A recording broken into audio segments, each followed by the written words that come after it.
Hello and welcome to No Effort November, a series of gonna be lots of flickering lights throughout this video, FYI. This, if not the weirdest light bulb ever made, is certainly the wildest light bulb ever made. It's called the Ballifier, and just in case a quick glance at the box isn't clear enough, it's a product of the late 1960s and early 70s.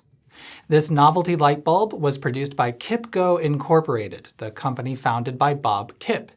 He was dedicated to the preservation of carbon filament light bulbs, and in 1950 founded his company right here in the Chicago area, as it happens, which manufactured reproductions of various antique light bulb designs. But in 1964, he had an idea. And it wasn't this, it was this! This bulb, called the Gas Glow, was an attempt to produce a realistic flame effect for old-looking but still electric light fixtures. I've long had a soft spot for this sort of thing. You may recall I covered neon flicker flame lamps in the past. While they're not really useful for any amount of illumination and the flame effect is not terribly realistic, it's still a neat idea. These days, since LEDs and microcontrollers are so stinking cheap, these new light bulbs are gaining in popularity, which are, well, they're something. I don't love them. These aren't warm white diodes, they're amber, so they create terribly unpleasant lighting. Plus, you can usually notice a pattern in their behavior pretty quickly, so I think there's lots of room for improvement.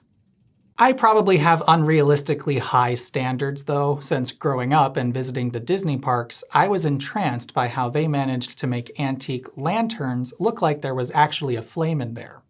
I even tracked down a product called SimFlame, which is a thing, if not the thing, which makes that particular magic happen. This is a plug-in version of the SimFlame. And really, all it is a fancy dimmer switch which randomly and subtly changes the brightness of an incandescent light bulb. Incandescent filaments offer a natural shift in color temperature as they dim down, so if you simply frost the glass of a light fixture so you can't see the actual light bulb, it's a very convincing effect. Jerry's Electronics is still around and you can still order these if you like. In fact, they've been updated to support LED light bulbs, and I put a link at the doobly-doo. Though, as I later discovered when I started getting into actual hurricane lanterns, this effect isn't actually representative of the sort of light output a burning oil lamp creates. This, though, it actually is. The flicker of an oil lamp is quite subtle and, well, this light bulb has a very subtle flicker. It also produces about as much light with the same character that a real oil lamp does. And how is it doing that? Well, through the magic of buying two of them, I have this clear version of the same bulb which lets us look inside. Before I switch it on, and this is going to be very hard to see, but hopefully you can, you'll notice the filament is very long and is sticking up into the point of the vaguely flame-shaped glass bulb, and it's free to move around a little bit. What I'm sure you have noticed is the weird black chunk of something on a stick positioned right in the middle of the filament. That is a magnet. Just a simple magnet. Now, you may know that when current flows through a wire, it generates a magnetic field, and the filament in this light bulb is a wire which will have current flowing through it. So once we switch it on, the filament will create a magnetic field which will interact with the magnet and create an attractive or a repulsive force which moves the filament relative to the magnet. But because the electricity that powers stuff in your home is alternating current, where the direction of current flow is constantly reversing 50 or 60 times per second, the direction the filament will move will constantly reverse. And that produces this effect. The filament is essentially vibrating thanks to the magnet and alternating current. The shape of the bulb restricts the filament's movement to just a small back and forth motion. You can actually hear the filament hitting the glass if you listen real close. And while the effect is pretty tiny, it's significant. The source of the light is physically moving, and so even though the filament is not changing in brightness, the amount of light which leaves the bulb in any given direction is always just a little different. even staring directly at this clear bulb, it does kind of look like there's an actual flame in there. And the frosted bulb makes the effect, well, I won't say more convincing, but it changes the character of the effect in a useful and pleasing way, depending on what sort of light fixture you're sticking it in. But then, in 1968, Bob decided to let things loosen up a bit.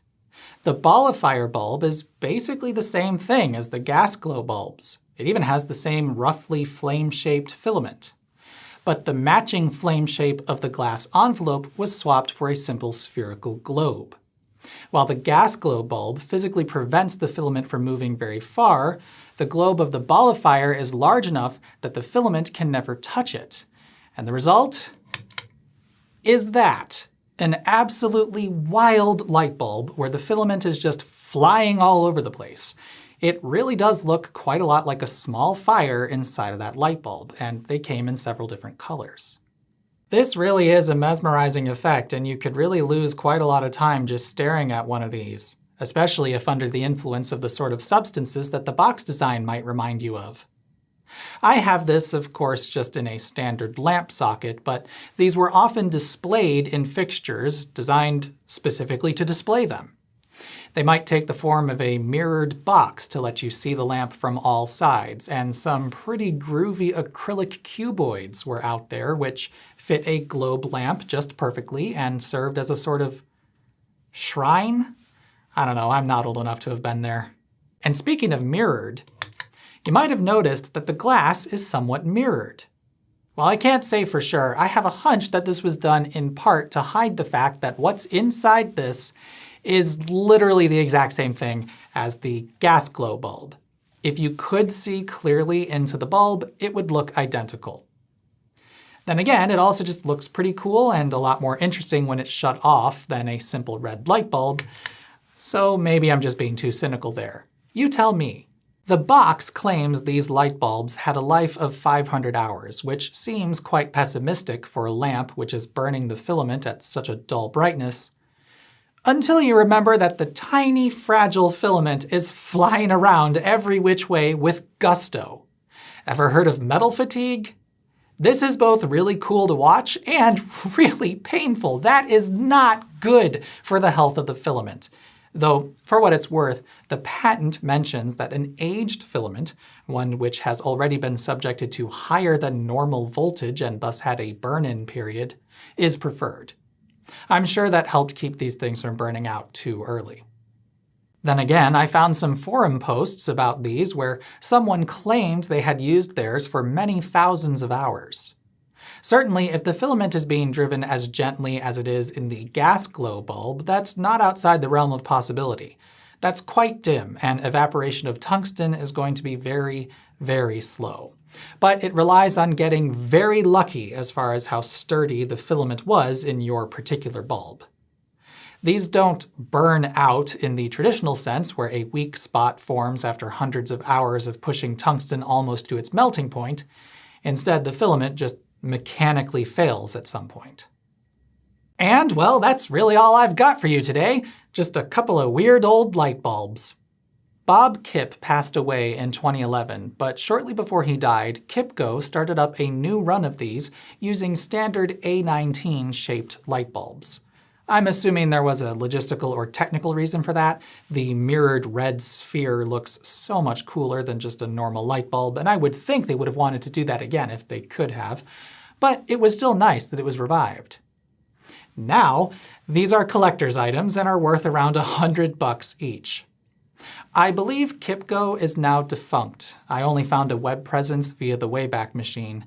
But I was genuinely delighted to learn that there actually was a Disney Parks connection this whole time. Apparently, KIPCO was who was making the antique carbon filament bulbs in use in the theme parks and certain attractions. Though I'd be remiss if I didn't mention my channel icon. That is a photograph of a Ferrowatt bulb, one of the newer companies who got into the reproduction Edison bulb trend long before it exploded into what it is now. Or maybe what it was a decade ago. I don't remember when it peaked.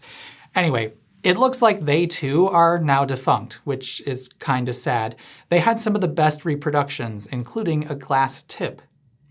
For what it's worth though, most of those so-called carbon filament reproductions were, and still are as far as I know, just tungsten filaments being run very gently.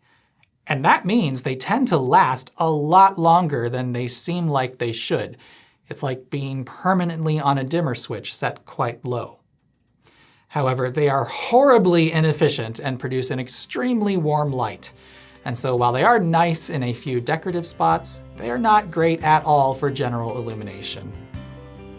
But anyway, the end. For old-looking but still electric light bulbs, like fixtures. I don't love them. These aren't warm white diodes, they're amber, so they create thing, if not the thing, which makes that crap. I have this, of course, just in a standard lamp socket, just in what? But I was genuinely delighted to learn. Yeah, we're gonna be done by the end of the day. Oh. That reminds me, because this one was so short, I don't know how many bloopers there are going to be. There were a few, but I'm just recording this section in case I have to pad it out into the point where I normally